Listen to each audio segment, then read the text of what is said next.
before the arenas, before the awards. This is b4Nashville Live. Have a question for our guest? Send it to us via Messenger. Here's your host, George Davis.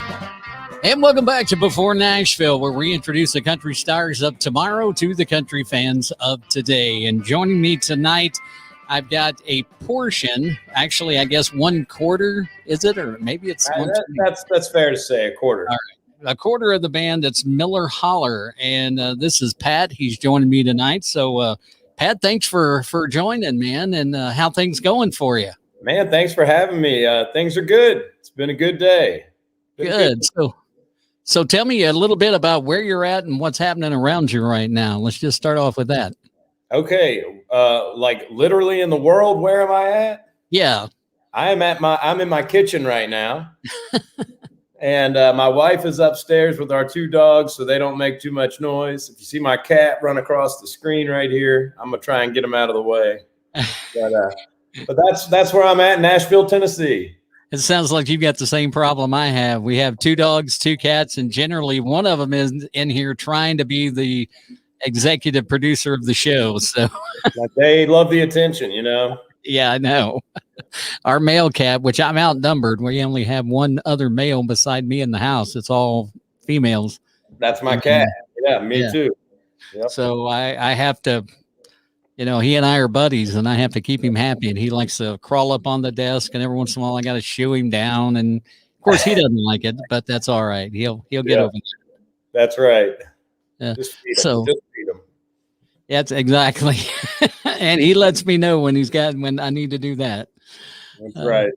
So tell me a little bit about about your start, how you got into country music, what led up to it, you know, all that good stuff. Yeah, well, you know, I had been in a bunch of rock bands growing up. I started playing music when I was 12 years old, and I was playing bass in a church band, and, you know, played every Sunday. And we were as good as a 12-year-old church band can be. And then I started a Southern rock band when I was probably 13 or 14, and had some college bands, and we were all rock and roll, you know. And then we were playing one night. Somebody said, play Dust on the Bottle. And we played Dust on the Bottle, and we kind of knew it, you know, it's a very familiar song. Right. And the whole place went nuts, and it was like the best reaction we'd ever gotten. It was like, wow, you know, people really like this stuff. And it was like, you know, we used to listen to this stuff too before we wanted to be all hardcore rock and rollers in our early 20s. And so that's, you know, it fell right in there. But to be honest with you, you know, we're influenced by a lot of different genres, but you know, the country roots are always there. Right. And I find it interesting that so many country artists have started out, I mean, first off in the church, which is natural. I mean, you know, growing up, but then they go to rock music, and then from rock music, they go to country. And so there's some kind of I don't know what the dissemination between those two are, but I think it is a rite of passage. It's a rebellious rite of passage. You have, you know, you start out being with good intentions in church, and then you get a little older, and then, you know, you start liking girls, and girls, you know, they you know, they like to rock and roll. And right. But then we found out actually they like country. You know, the secret comes out. All the guys do it for the girls. It's not for the money. That's like radio. It's not for the money. It's because we love it, man. You know, exactly. Hey, if they're smiling, guys, girls, we don't care. We're, you know, dogs, cats. If they're smiling, that's why we do it. Right. Exactly. So as you get into country music, you've come out of the rock era and you get into country music. How did that turn out for you? I mean, obviously you did fairly well for yourself. I mean, yeah, well, and you know, I was in a band the last 10 years with the guys called Adair's Run, and we toured all over the country. I mean, everywhere from New York, Chicago, Alaska, Texas, California. I mean, you name it, and every cornfield in between. Don't worry, we've seen plenty of cornfields. It's but those are the highlights, you know. Right. But yeah, I mean, you know, the last 10 years we've been living out of the van and haven't had a weekend off Didn't know what a hobby was, and we just burned it up, man. We played for as many people as we possibly could, and time of my life. I'm 31 right now, and my 20s I couldn't have spent them any better. Right. Just playing music, bar to bar, town to town. It was fantastic. So doing a lot of that, you played a lot of dive bars, I'm sure, or what we call dive bars. What's your favorite dive bar that you've ever played? And kind of describe it to us. Okay. My favorite dive bar is this place called the Eager Beaver. Mm-hmm. And this place, where is it? I think Lawrenceburg, West Virginia. And this is the kind of town where they got one gas station. I don't think they had a restaurant. If they did, it was a small-time diner. Actually, it was the Eager Beaver. They would serve breakfast the next day. So anyhow, we pull up at the gas station, and we're in a 2000 Tahoe, Chevy Tahoe with the trailer behind us. So we couldn't afford a van yet. We were probably like 20 years old, Right. And like I said, small town, everybody knows everybody. We get out to put some gas in the truck, and this old fella goes, "Y'all must be the band playing in town tonight, huh?" And we're like, "Man, somebody recognized us. That's crazy." Like we're big time out here. They had a poster in the gas station and everything. So, if they had a band coming through, it was a big deal. And Right. we were living in West Virginia at the time. So, we had no following though. We were brand new. So we pull into this parking lot at the Eager Beaver at 6:30 in the afternoon. Another old fella out there. He had to have been 80, 85 years old. He says, "Y'all must be the band. You like moonshine?" And we said, "Well, we don't dislike it." So he takes us over to his trunk, and he pops the trunk. He's got a case of strawberry moonshine. We didn't start that gig until 10 o'clock at night. Oh my gosh. And we were pretty well lit up, and some fella in the back was heckling us from the first song. He was not enjoying what we were doing. And he was yelling "Freebird," Oh yeah. yelling "Freebird" right off the bat. So there's only one way to fix that situation and to make that guy stop. Right. So the second song of the night at the Eager Beaver, with all the boys half lit, we play "Freebird," and the whole place goes crazy. And we had them. We had them right there. That was it. The rest of the night, it didn't matter what we did. They were just happy we played "Freebird," and they were on our side. So that was my favorite dive bar experience. I mean, this place was just rowdy. They gave us a big cooler of beer on stage. I'll never forget. Cans of beer. Just, yeah, hey, anything you boys want. All right. Yeah. Thanks, man. 100 natties ought to do it. There you go. That's an awesome story, man. I mean, you walk into a place and all of a sudden you're superstars. I mean, And now, we're nobody. I got to ask you this. When you did Freebird, did you do the radio version or did you do the album version? Because there's about a 2-minute difference. Well, we gave them about 15 minutes of it. Oh, there you go. It was more than the album the album version. So they got their money's worth. We'll say that. That was like the live deluxe version. Mm-hmm. That's right. That's right. That's pretty cool, man. So through the years, I mean, with Adair's Run and now with Miller Holler, you're doing a lot of writing of songs. I mean, you guys write a lot of your own stuff. Yeah, we write everything. So who are some of the people that you look up to when you're writing? Who are some of your writing influences that have just kind of you've looked at and gone, man, yeah, I want to write kind of along those lines, I'd be lying to you if I didn't throw Ronnie Van Zant's name out there from Leonard Skinner. Right. And, we grew up listening to those songs, and some of the deeper songs, "I Need You," which I think is on Second Helping. And there's another one, I can't think of the name of it now, but I mean, just they paint pictures and they put you in a place that, you feel like you're there. You can see what's going on. And we've always just admired that kind of writing, that style of writing. It's not really flashy, but it gets the point across, you know? Right. So then, you know, and then Stevie Ray Vaughan, I'm a big blues guy, you know, all those guys. And so as you're writing, I mean, every writer has a certain process that they go to. And I know that there's kind of a baseline that they tell you, this is the way you need to write. When you start a song, how do you do it? What is your method of writing? well, usually, you know, I'll pick up my guitar and just start jamming on something, hear a good, you know, find a good groove, find a good melody for the song to go to. And maybe I'm humming, maybe I'm singing, maybe it's 2 lines I throw out, just gibberish, you know, and then boom, there's the idea. So once we have the idea, okay, well, let's see, what can we put around this? Where can we take this, you know?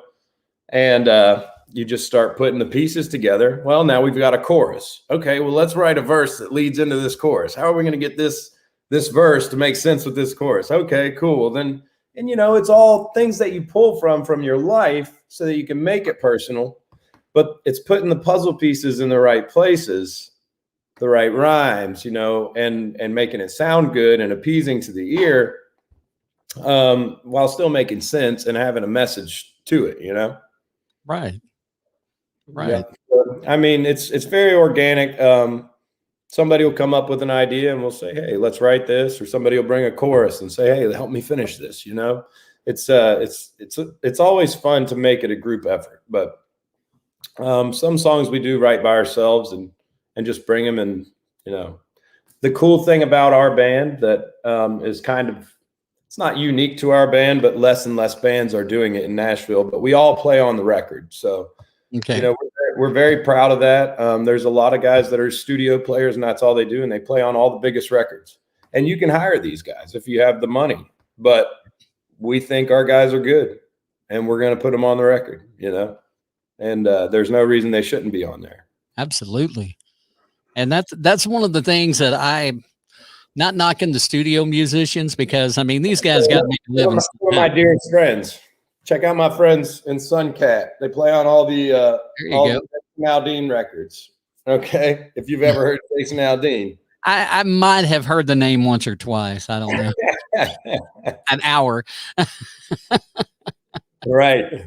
Yeah, we love those guys. Lots of respect for them. But you know, I think our guys are good enough to play with the big dogs. You know.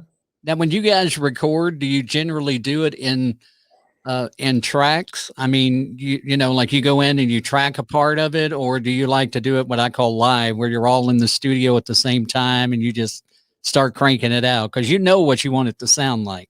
Yes, definitely. And we've done it both ways in the past. My preference is to cut it live, cut it. Okay, guys, we're going to have our drummer going.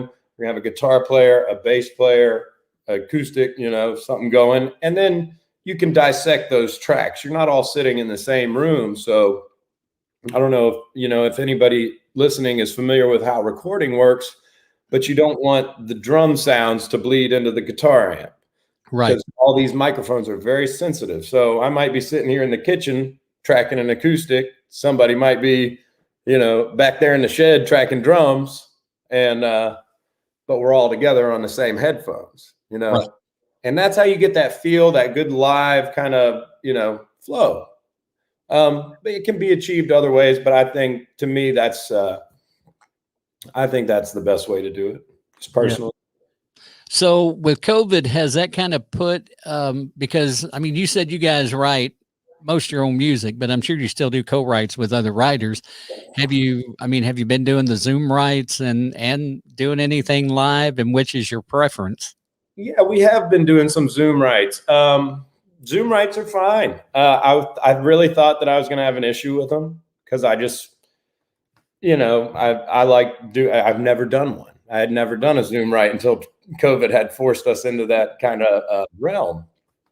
And yeah, I mean, it was great. It's easy. It's like now my buddies can be wherever they're at in the world. Hey man, I just got done with the gig in, you know, Ohio.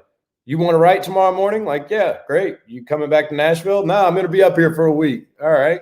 You know, And now we can do these times when otherwise he would just be on his tour bus all day doing nothing. And it's like, yeah, let's get a ride in. Let's be productive. So 2020 for us was very productive. We found ways to keep our hands busy for sure. Yeah. Well, and that's one of the good things. I mean, it's like we kind of, I think Nashville, when it came to the Zoom rights and stuff like that, it was a little behind. I mean, do you feel like that's something that, I mean, it could have been done a lot earlier and it made it a lot easier?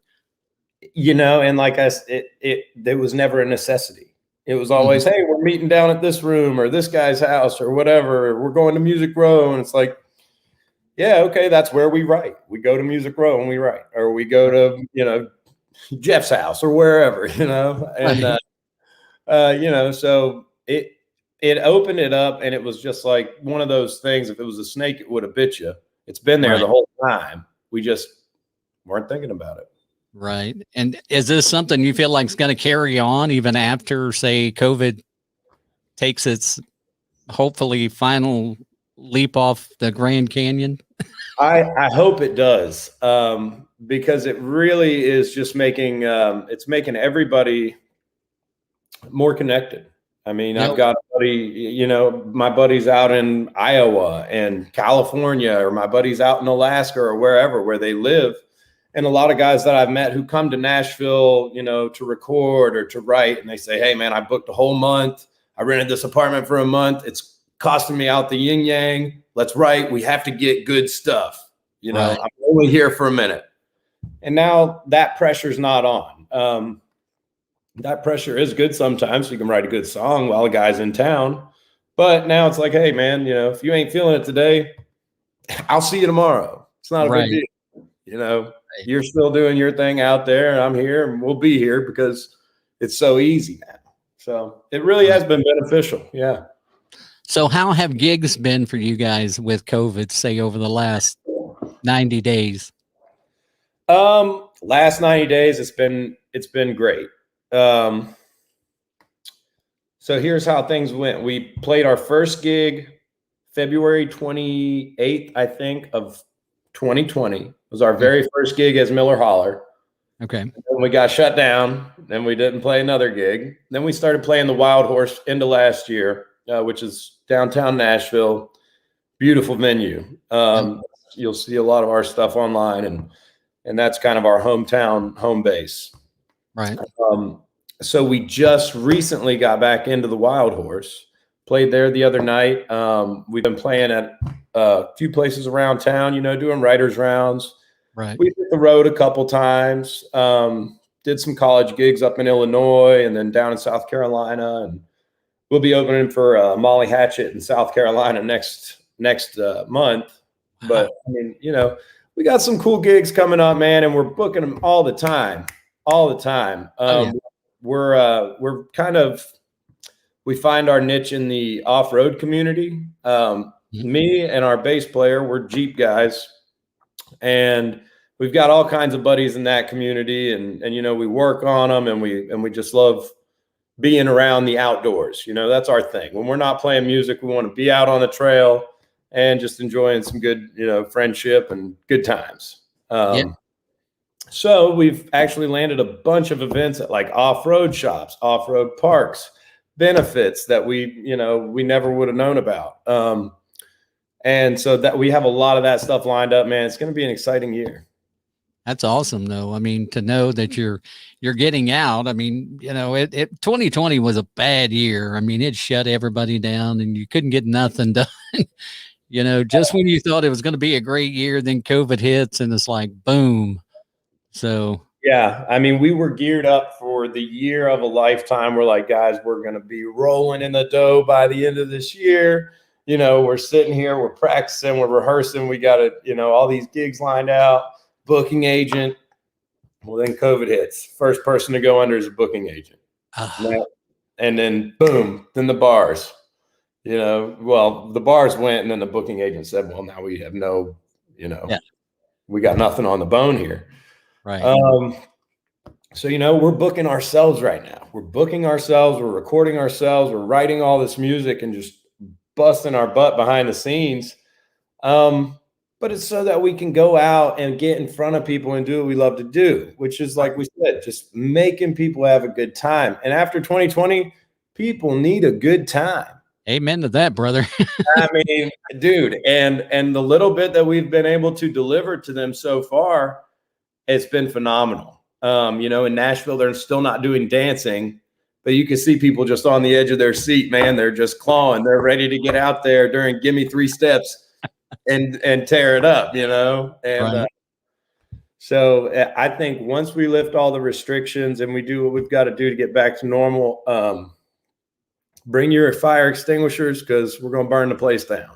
All right. That sounds great, man. That's awesome. That is awesome. So I have to ask, because I know you're with, you talked earlier about Adair's Run, and now you're at Miller Holler. Where'd the name come from? So Miller Holler is a place where, it's a place where back road things happen, where wild country nights and bonfires happens, It's where you come down to the holler and you better expect to get rowdy. Okay. Don't expect to leave sober. And it's going to go down. There's going to be good music and good people. And you might get your truck stuck, but somebody's going to pull you out. So right. Miller Holler is it's a place near and dear to our hearts. And really, it could be wherever you're at, man. I mean, make your own Miller Holler and just get rowdy as heck and let it all hang out. And that's what this band's about. That sounds great, man. I love the way you guys have not put that in one area. You just kind of put it out over all kinds of places. You just like you said, you make your own Miller Holler. You know what it is, so you can make your own. Yeah, man, definitely. It's just a place where good times happen. So that's great, man. That's great. So you guys have been working on some new stuff. I know that for sure. And that's been phenomenal from what I've heard. I mean, I've heard a couple of the tunes, and you guys are just, oh my gosh, you're just killing it right now. Man, thank you very much. We really appreciate that. It's a great compliment. And, we work hard at it, man. And we're ecstatic whenever somebody says, "Hey, I like what you're doing." It's like, cool, man. I was wondering if anybody was enjoying what we were doing. And so, when we get folks like you who appreciate it, man, that's great. But everything that we've done, and our guitar player, he does all of our mixing and producing and stuff like that. He's got a nice studio at his home, and so we can really say, okay, we did this on this last track. What can we do on this next track to really make it better? And getting feedback from people like, "Oh, I love that solo," or like, "Oh, I love the drum thing that Jake was doing," or like that big echo at the end, or whatever, from our musician buddies. Like, man, hey, good stuff. And it's always good to get that affirmation, I guess, from other people in the industry and fans or whoever. But man, just trying to stay creative all the time. And as bad of a year as 2020 was, it really did breed a lot of creativity because, we were thinking in a totally different way that we had never had to think before. Right. So you're a super positive guy, and I can tell that already. I mean, there's not much that's going to put you down. I can already tell just by talking to you, but what's the one biggest regret that you've had so far in the music industry? I wish I would have quit drinking sooner. I wish, seriously, you do dumb stuff sometimes when you're drinking, and I wish I would have quit drinking on stage sooner. Ain't nothing wrong. Hey, it's your Friday night and you're off, do your thing. But as a young man, everybody's off work, getting torn up, and you want to be part of the party. Well, you're getting paid to do a job, essentially. If you're going into a bar and playing somewhere, well, if I get up on the bar and start dancing at the end of the night and kick a bunch of bottles off, and now somebody's got to clean up my mess, that doesn't look very good on you, Yeah. I mean, everybody's having a good time when it's happening, but then the guy sweeping up at the end of the night's cursing your name. So, and then when you get to a point where you are playing for more than just beer money, and you might have somebody from an agency coming to look at you, or from a label coming to look at you, or maybe another artist who says, hey, we're thinking about bringing these guys on tour. We heard their record and they sound great, but we're up here falling around on stage and, acting like fools. So when you see us on stage, we are 100% sober, and that's like our bugaboo now. And right. to be honest with you, we were scared as heck when we first started the sobriety thing. We're like, man, no shots before the gig, or no beers on stage, or, taking shots from people in the crowd. But it just sounds 100 times better. When you watch videos from the end of the night when we're drinking and videos at the end of the night when we're not, it's like, man, the last song sounded better than the first song. It's like, it's really rewarding. So it was something that we were kind of scared of at first, and it turned out to be a real game changer for us, honestly. Right. And now when you're getting wasted, you're like, man, these guys, man, they got it going on. Yeah, that's true. Which Brian Judy, I think you and Brian have talked a few times, and he told me to make sure to promise you that we'll road trip and come see you guys in May. Man, that would be awesome. Come and we'll be where are we going to be in May? Well, we'll be at Molly Hatchet, and then we've got another gig in Bloomington, Illinois, which I think is a little bit closer to Brian. Now, where are you located? I'm about 2 hours south of Brian. Okay. So Bloomington, Illinois, shoot, man, that's a great gig. We play this bar called Six Strings. Fantastic pro sound system, light system, stage, the whole 9 yards. But that place gets rowdy. So, hey, if you want to make that trip, but I guarantee you Molly Hatchet in South Carolina is going to be rowdy. So, hey, I would road trip for either one of them. Let me tell you. We'd love to have you, man. We'll give you the VIP treatment for sure.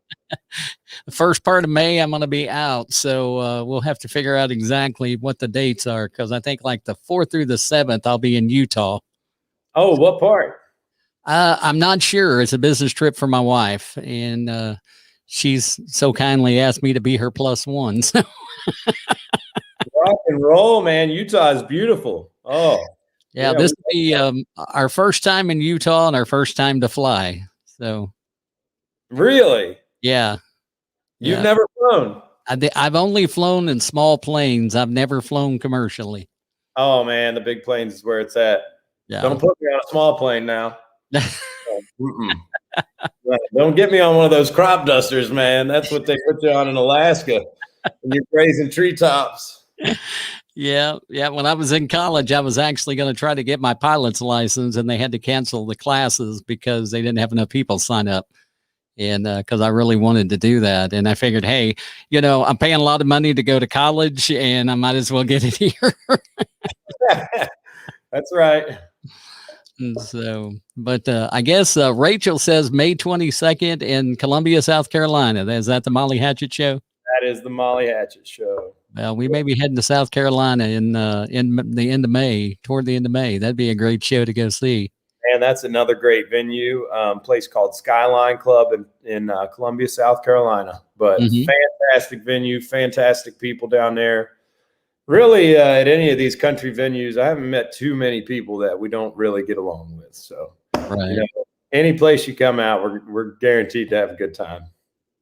All right. Yeah. And Brian did remind me about Freedom Jam 2022. I think we're trying to get you guys on the bill for that. So we definitely talk about that.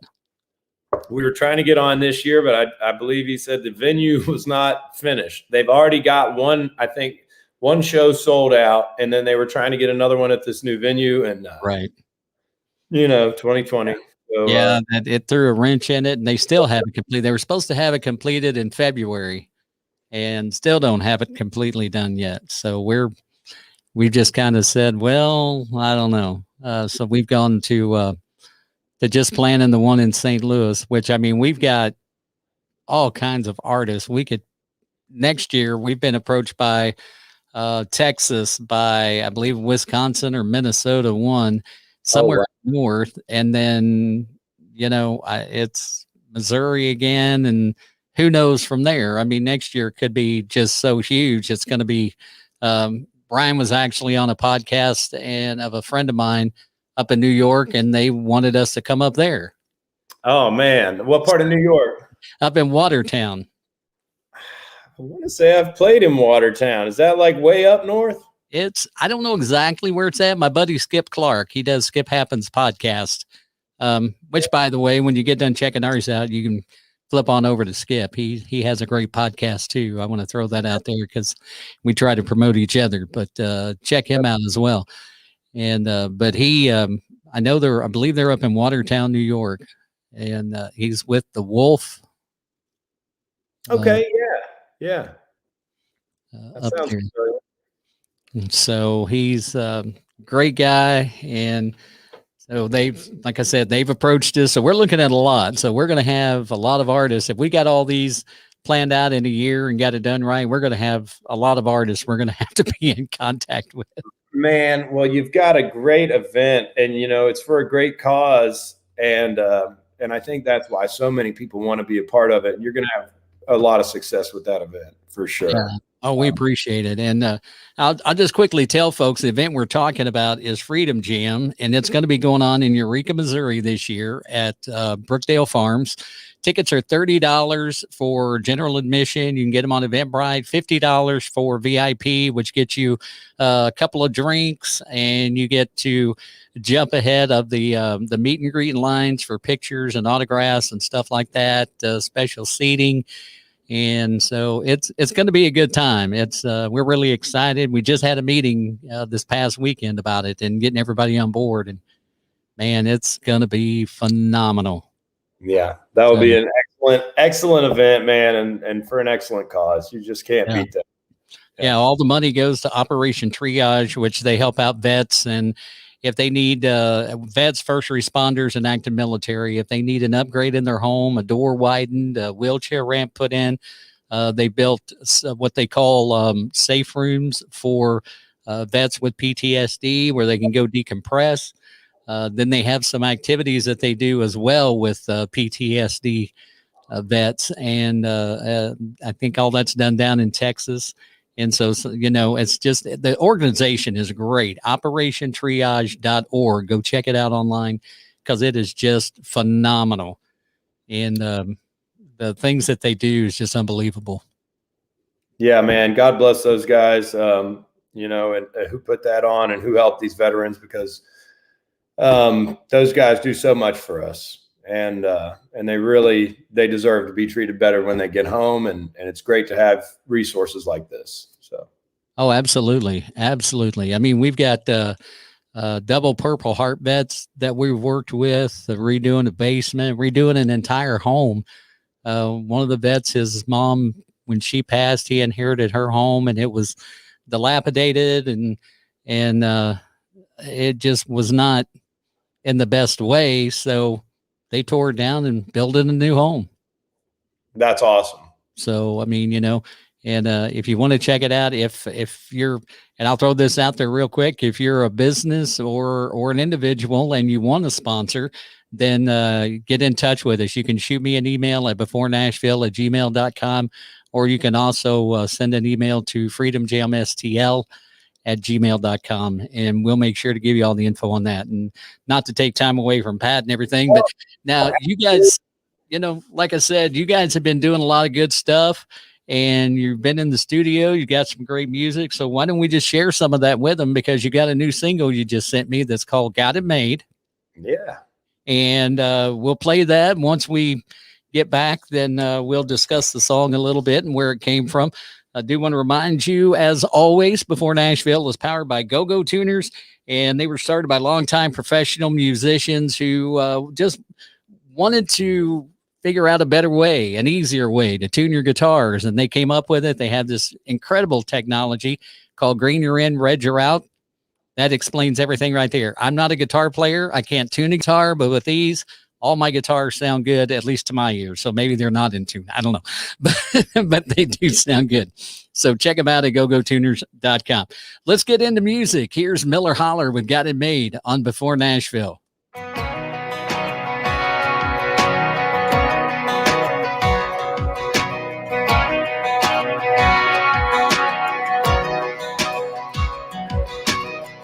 Hear me rolling down the highway, tires singing like a choir on Sunday morning. She's my amazing grace, sitting right there next to me. Yeah, I got it made. Little skittered on the FM, get off the blacktop, do some sunset chasing. Fireflies filling up the night sky. Man, it ain't a bad life. I got a couple bucks sitting in the bank, rusted out truck with some gas in the tank. Corn on the farm, hay in the stable, beer in the fridge, food on the table. Got a pretty little thing in the doorway. She's gonna ride or die, baby, since the 10th grade. She's there when I count my blessings at the end of the day. You can say I got it made. Yeah, I got it made.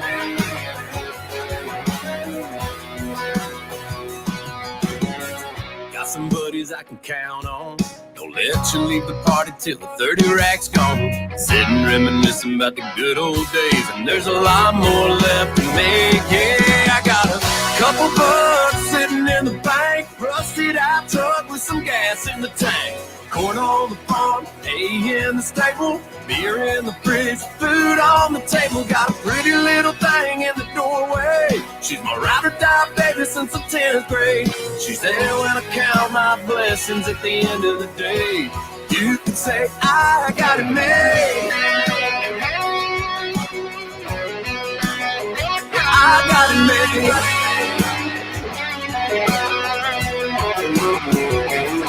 And from my front porch, the grass looks plenty green. It might not look like much, but it's much more than I need. Just a couple bucks sitting in the bank, rusted out truck with some gas in the tank.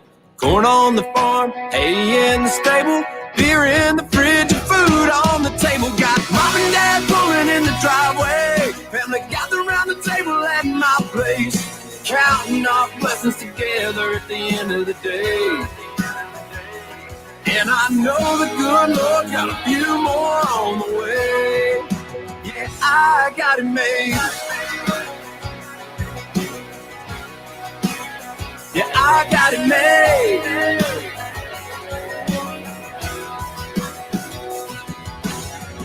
And me rolling down the highway, tires singing like a choir on Sunday morning.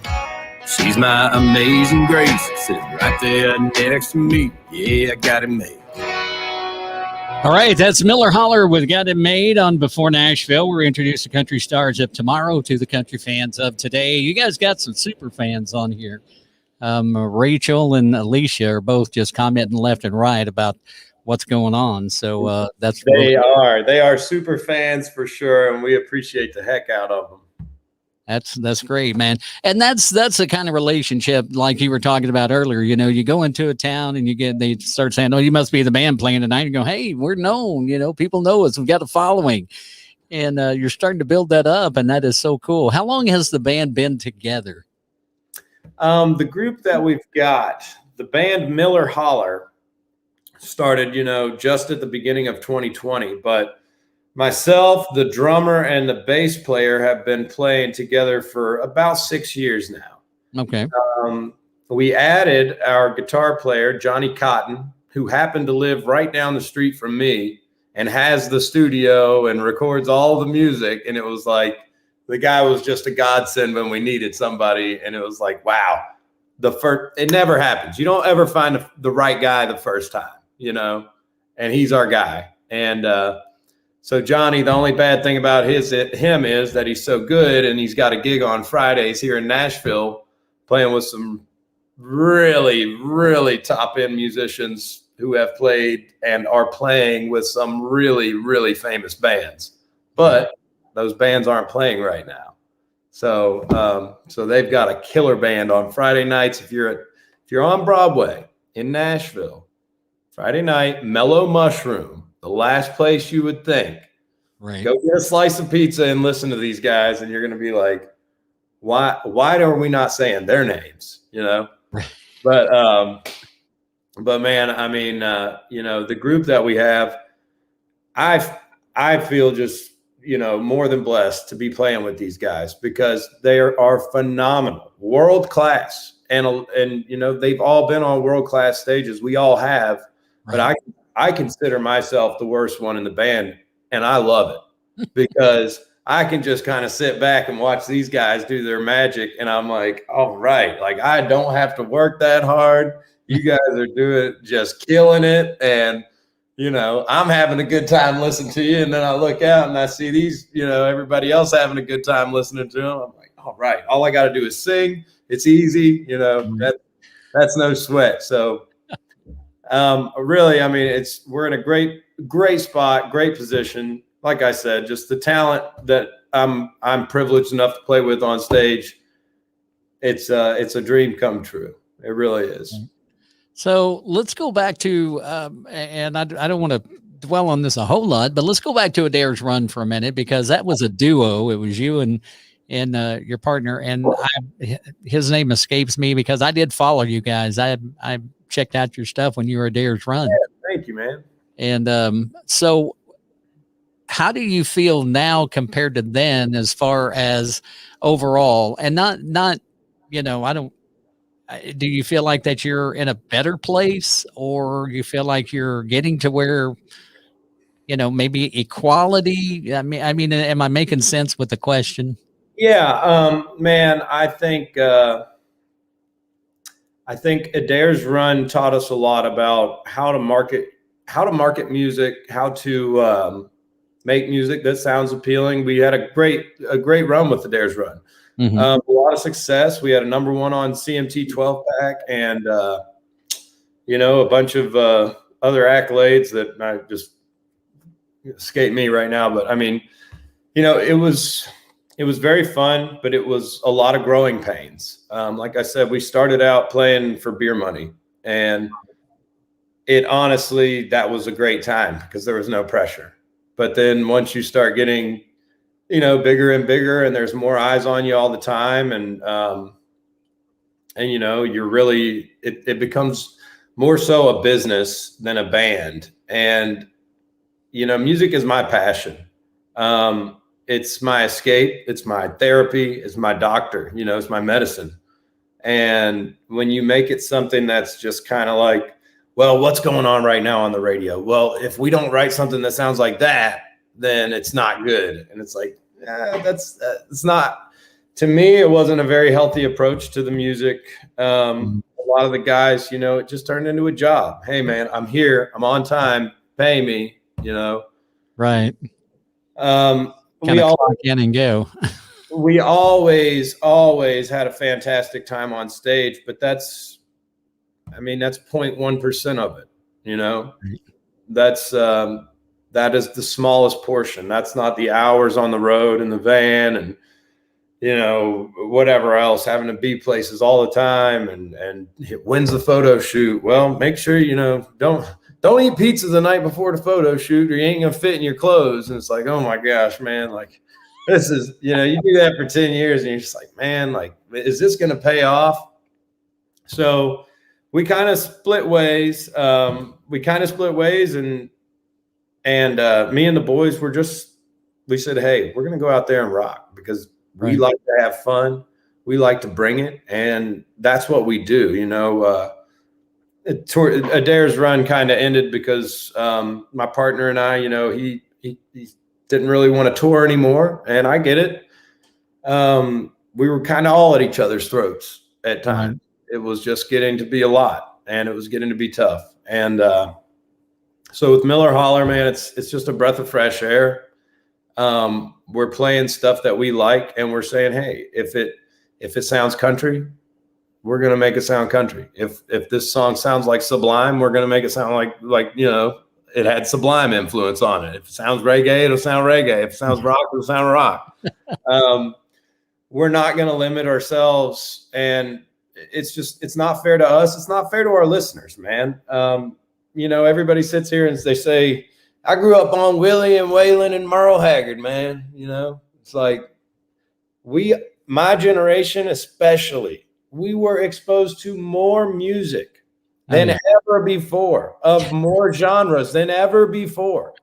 And to sit here and say, oh, well, we've got, two influences. It's like, no, we don't.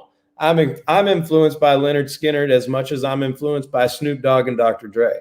Right.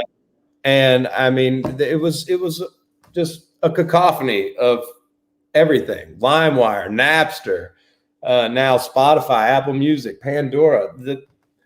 The influence is limitless, and the sounds that are being produced and made are very vast. And when you only listen to what's on the radio, you get a very limited portion of that. And as musicians, I think have a little bit more fine-tuned taste of what we like or what we listen to, or we might listen to some things because we can understand it in a different way, So we want to bring that to our music so that you, as a listener who only listens to the radio, maybe you hear Miller Holler and say, oh, that's a style I didn't really know I liked. But, we catch you with a song that's kind of radio friendly, like Got It Made, and then turn you on to, maybe something else that wouldn't be played on the radio, Right.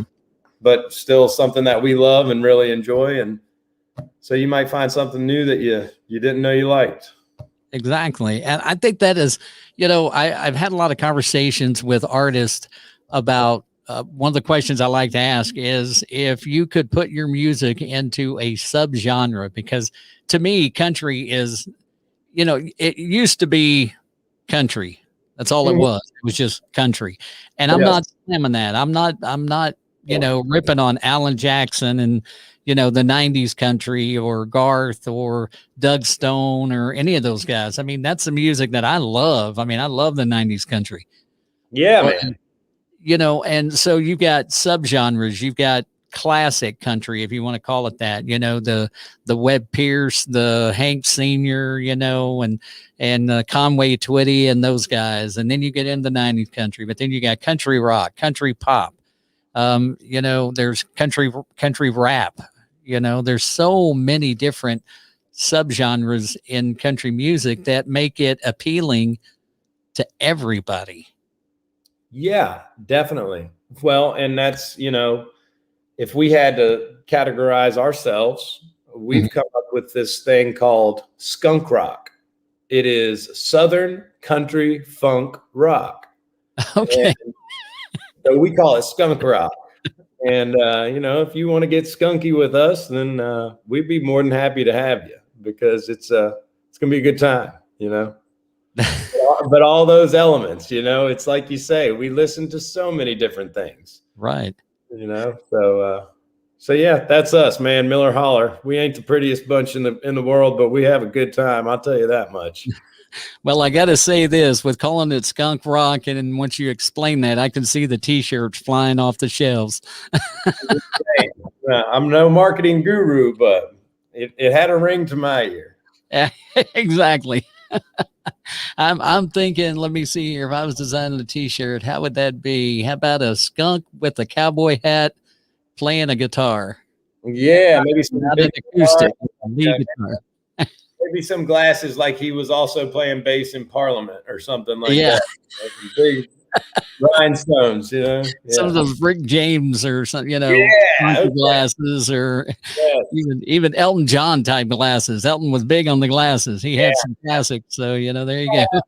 We're entertainers, man. I love the flair. I love it. I'd wear a rhinestone suit every day if I could, but I just can't afford one. I can't find that many rhinestones, I hear you. You could go down to golly, I forgot his name. The designer there in Nashville that designed the suits for Porter Wagner. I know the guy you're talking about. I can't believe I forgot his name. But John Party bought one of his suits here not long ago. Well, a couple of years ago. Gosh, it'll come to me probably toward the end of the interview. But anyway, if you cut off, you're gonna go, oh, that was. I'm surprised somebody hadn't told me who it is. Now, I guarantee you, Brian's probably Googling it right now, and he'll come through and say, "Oh, it's Tell me I'm in."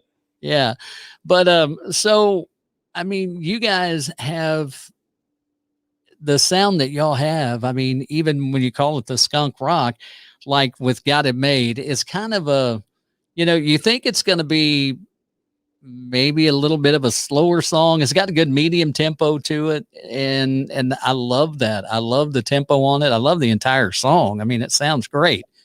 And you guys have got, I got to hear another song, and honestly, the name of it has escaped me because I've been so focused on this one. But you guys are putting out. Are you working on an EP? Is that what you're doing right now? Man, we are kind of just throwing things at the wall right now and seeing what sticks. We thought maybe we when we formed the band, we thought, what sound do we want? What sound do we want? And we got to the point where we said, well, let's just see what sounds we make. And so that's where we're at, man. We're throwing noodles at the wall, seeing what sticks, what we like, what we can live with. Okay, if I listen to Got It Made, for 3 months, and I'm like, maybe that ain't the sound. Maybe we'll go somewhere else with it, or maybe we love it. Right. But I like everything that we've done so far. I'm really impressed with the guys on the records and just having their input, and it really does. It feels like a big band family, and that's what we've always aspired for. It's a band, man. We're like a group of heathens that just wants to make music together. There you go. Don't care about all the glitz and glamour and all the photo shoots and all the BS, man. We just want to rock. Yeah.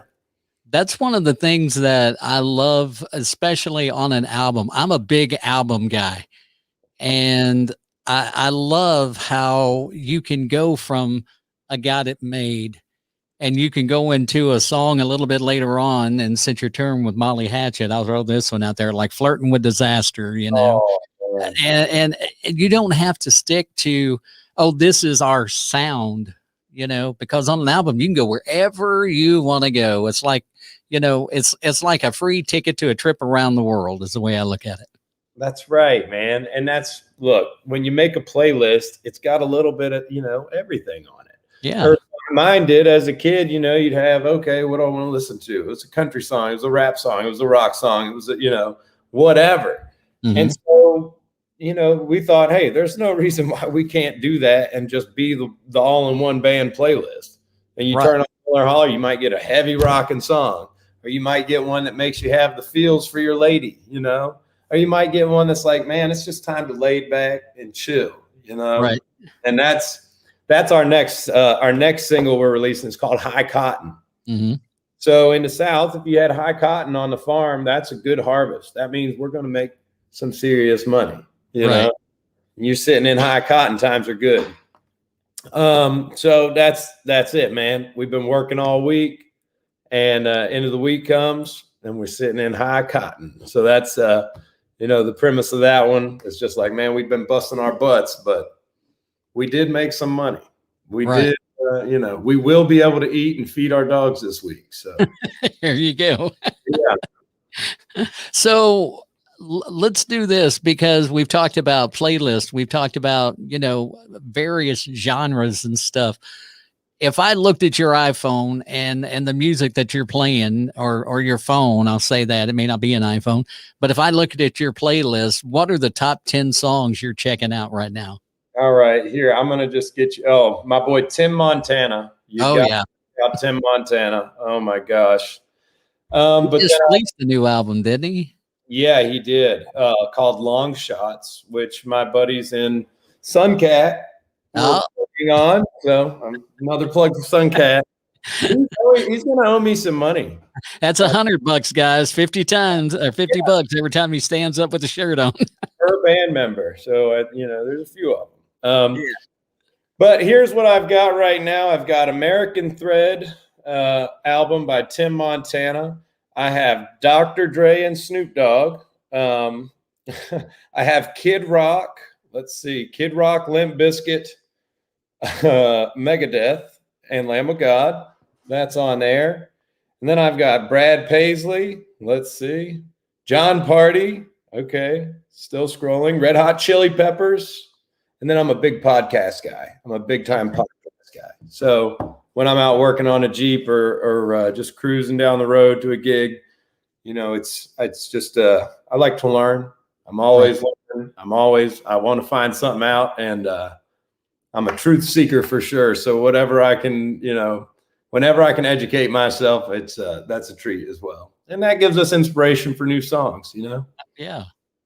And that's a great thing about it. I read an article one time, and Brian Kelly from Florida Georgia Line said when he was going to Belmont, one of his instructors told him, because they were talking about songwriting and inspiration, and he told him, listen to every conversation. So basically eavesdrop, because every conversation is a song.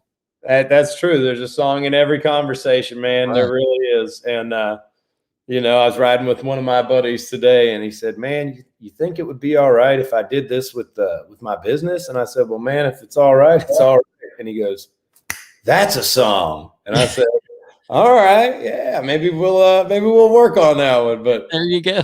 Literally today, so they're everywhere, and anybody can find one. That guy can't carry a tune in a bucket. So right. But when people know you write songs, shoot, that's the best way. Tell people you write songs, and you'll have more ideas than you know what to do with. Exactly. I tell a lot of artists, I can give you a title that I hope leads to an inspiration for a song all day long, but I can't write one.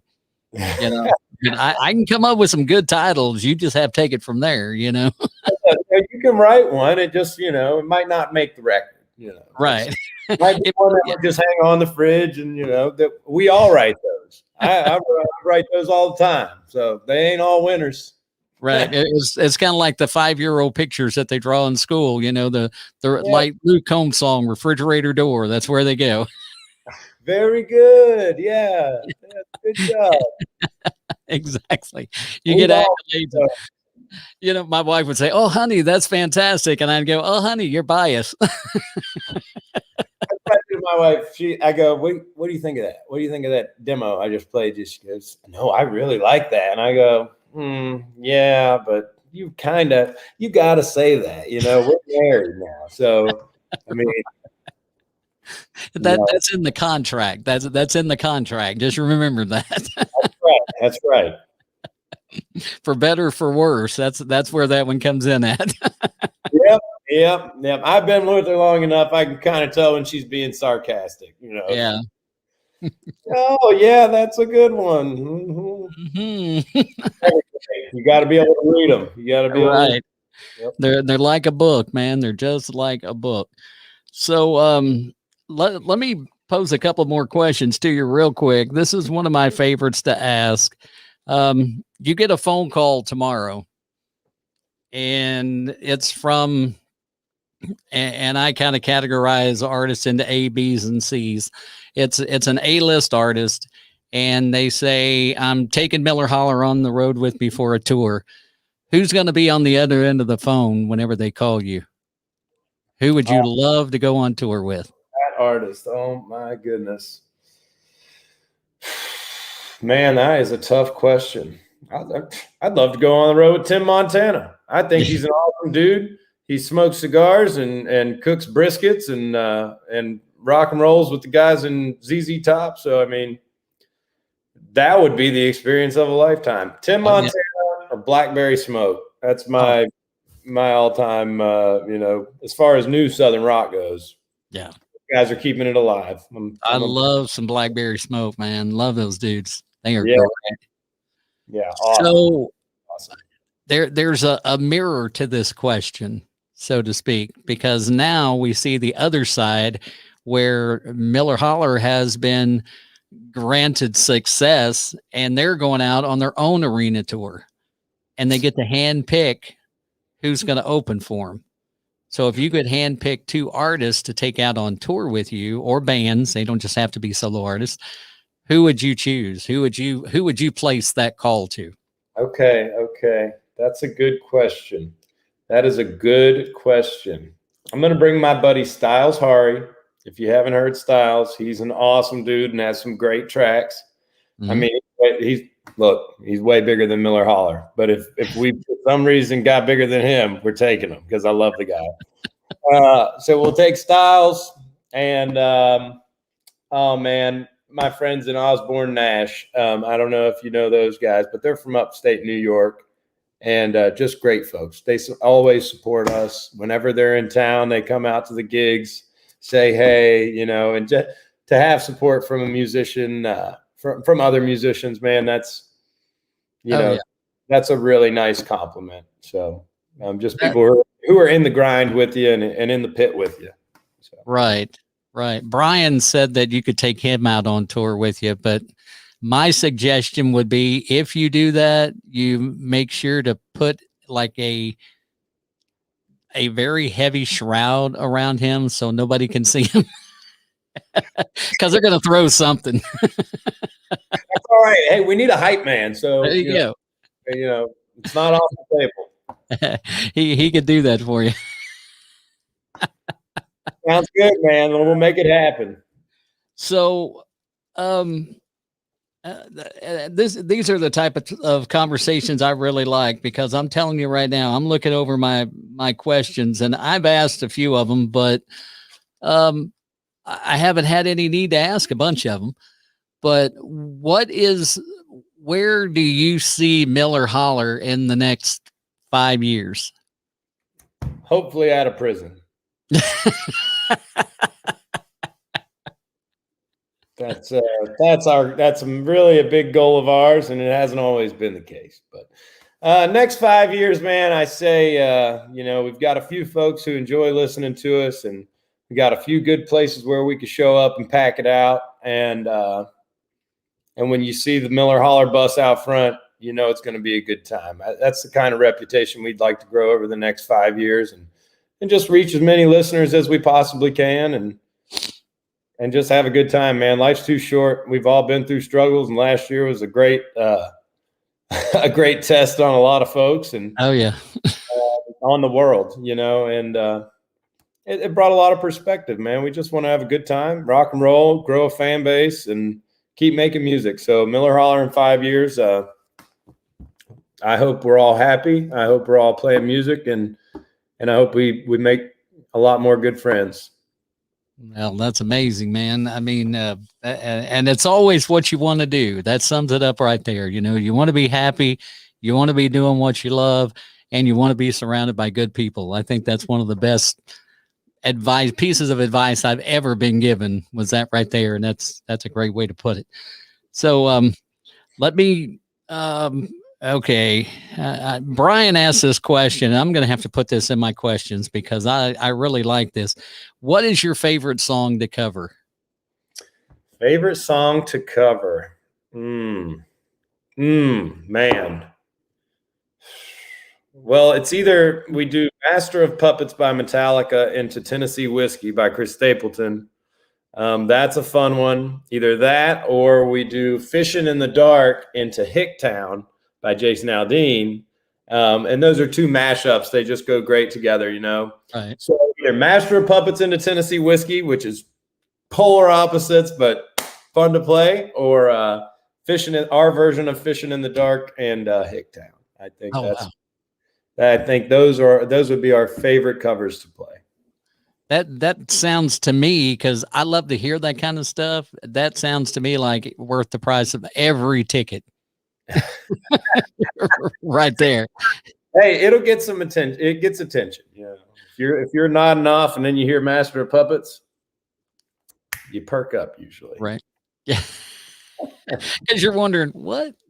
Am I at the right place? And look, and now I've got these guys behind me rocking up and backing up, you know, and they can actually play the songs, and it's like, wow, man, this sounds pretty good. You know, once again, another time when I'm on stage and don't really have to do much, kind of can just enjoy what's going on, you know. That's awesome, man. That is great. I can't wait to see you guys live. That's going to be an amazing show. I can say that right now. I told you we're going to give you the VIP treatment, so come on out. We will. Brian and I will have to get our calendars coordinated and either hop a plane, or we may not road trip. We may, you know, fly the friendly skies, but we'll get there one way or the other. I mean, you'll be a seasoned vet after going to Utah, you know. Oh yeah. Yeah. My wife was telling me about that trip, and I'm like, oh my gosh, can I survive?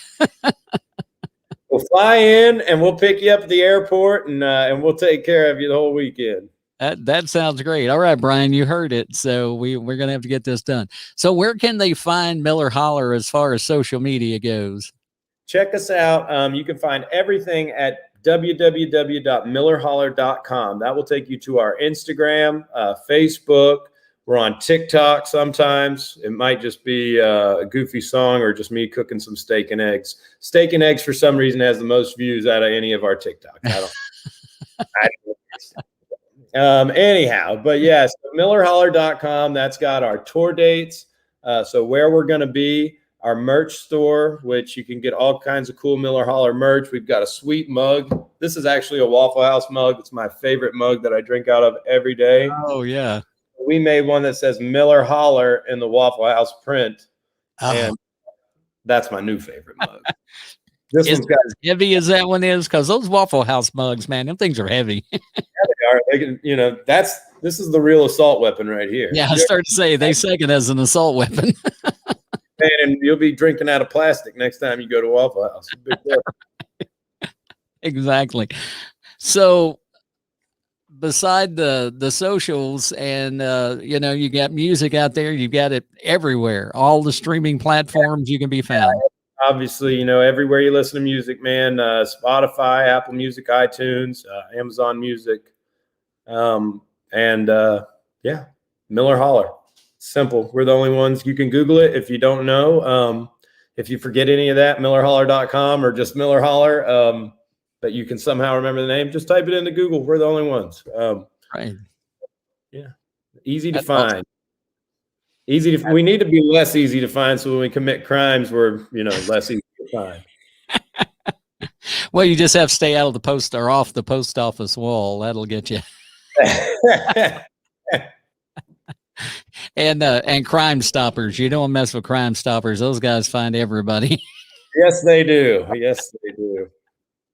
So, Pat, man, thanks a lot for coming on tonight. It's been fantastic. I've so much enjoyed talking to you and hanging out and just I think I've laughed so much my jaw kind of hurts. Man, hey, I've had a great time, and I appreciate you having us on and helping us spread the word about Miller Holler, man. It means a lot to us, and we work really hard, and shows like yours, we really appreciate being on. Thank you. Well, you are so welcome, and love having you guys on again. It's Before Nashville, where we introduce the country stars of tomorrow to the country fans of today. Be sure to follow us and subscribe wherever you get your podcast. Okay. Apple, Google, Spotify. We're on all.